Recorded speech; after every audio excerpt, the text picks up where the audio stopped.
grâce à cette réforme, une diversification des parcours. Par exemple, nous aurons des secondes pro qui permettent d'avoir une famille de métiers de façon à permettre à l'élève de se familiariser avec un domaine.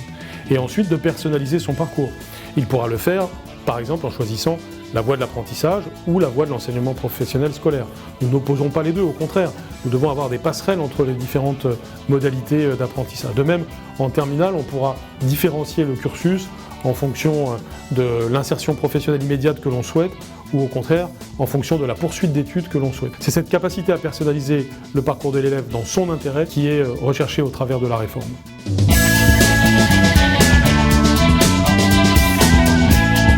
La pédagogie de la voie professionnelle est déjà très souvent en pointe par rapport au reste du système scolaire, parce qu'elle favorise la pédagogie de projet, parce qu'elle favorise le travail d'équipe. Le travail en équipe est une clé de compétence dans la civilisation technologique dans laquelle nous rentrons.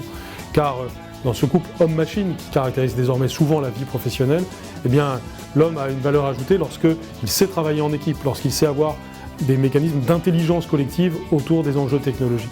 Eh bien, c'est ce que la voie professionnelle doit permettre, par exemple par les complémentarités entre enseignement général et enseignement professionnel au sein du lycée professionnel, en apprenant aussi des savoir-faire concrets.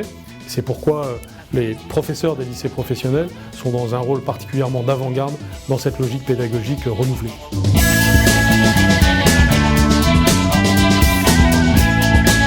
L'évolution du CAP est emblématique de l'état d'esprit de cette réforme. Ce que nous voulons, c'est du pragmatisme, de la souplesse au service des élèves.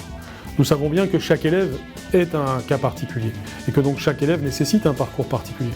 Pour certains élèves, une année suffit parfois pour acquérir des compétences précises grâce à des compétences que cet élève avait auparavant.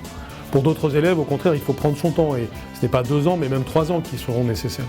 Et donc l'évolution du CAP doit être significative de cette souplesse que le système doit avoir pour accompagner l'élève vers la réussite. Nous avons besoin d'avoir des formations qui soient à la fois attractives et insérantes et les CAP doivent montrer le chemin.